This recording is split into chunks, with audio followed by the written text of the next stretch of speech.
तो वहाँ पर हमारा क्या है, तो पहले जो हमारे आचार्य हैं वो है हमारे भवभूति। कौन से हैं?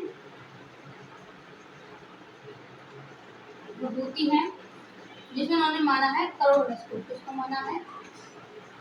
करोड़ रस को माना है। किसने? भवभूति ने। क्वेश्चन यही वाला हमारा एग्जाम में बना था, तो इससे क्वेश्चन हमारे आ जाते हैं। तो आगे हमारा क्या है, और आगे है हमारा भोजराज। क्या है हमारा? भोजराज। तो भोजराज ने किस मूल रस को माना है? उन्होंने माना है श्रृंगार रस को। किसको माना है? श्रृंगार रस को। ये वाला जो वर्ड है वो शुद्ध अशुद्ध में पूछ लिया जाता है। अगला है हमारा नारायण। क्या है? नारायण पंडित।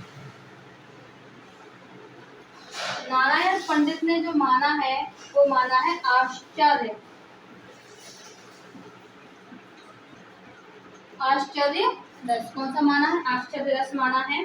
अगला है रूप गोस्वामी।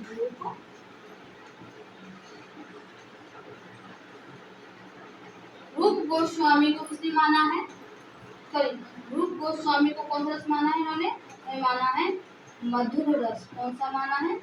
मधुर रस। कौन सा माना है? मधुर। मधुर नहीं बोलेंगे, मधुर। मधुर रस माना है। अगले कौन से आचार्य हैं? अगले हैं हमारे अभिनव गुप्त। कौन से हैं? अभिनव गुप्त ने माना है किसको? शांत रस को। किसको माना है? शांत रस को। तो चलिए इनकी ट्रिक याद कर लेते हैं। तो भवभूति ने किसको माना है? करोड़ रस। ये तो आप इम्पोर्टेंट ही मान लीजिए, क्वेश्चन हमारा बन जाता है, क्योंकि यूपी टीजीटी पीजीटी में संस्कृत भी आती है और संस्कृत में ये वाले हमारे क्वेश्चन आ जाते हैं। तो भवभूति करोड़ रस, ठीक है। भोजराज श्रृंगार रस, नारायण पंडित आश्चर्य रस, रूप गोस्वामी मधुर रस, अभिनव गुप्त शांत रस। अब चलिए भभूति। अच्छा ये बताइए भभूति का मतलब क्या होता है?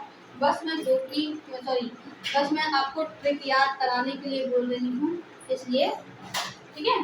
तो भभूति का मतलब क्या है कि अब तक देखिए जब चल बसता है तो क्या है, भभूति रह जाती है। तो वहाँ क्या है, जब हम किसी भभूति देखते हैं तो क्या होता है कि हमारे मन में शोक, एक करुणा, है ना, करुणा उत्पन्न होती है। तो यहाँ पे क्या करुण, इसमें भभूति देखकर क्या करुण, इतनी बात समझ में आ गई। तो भभूति तो क्या है? करोड़ रस, ठीक। अच्छा भोजराज। अच्छा एक बात देखिए, जब हम कोई भी हम व्यंजन बनाते हैं, खाना बनाते हैं, तो क्या करते हैं, उसमें धनिया भी डालते हैं, है ना, डेकोरेट करने के लिए करते हैं ना। तो और भी सारे मसाले भी डालते हैं। क्यों? क्योंकि उसमें एकदम कलर दिखे, है ना, उसको डेकोरेट करें। तो क्या है कि भोज का मतलब होता है हमारा भोजन। भोज का मतलब क्या होता है? हमारा भोजन।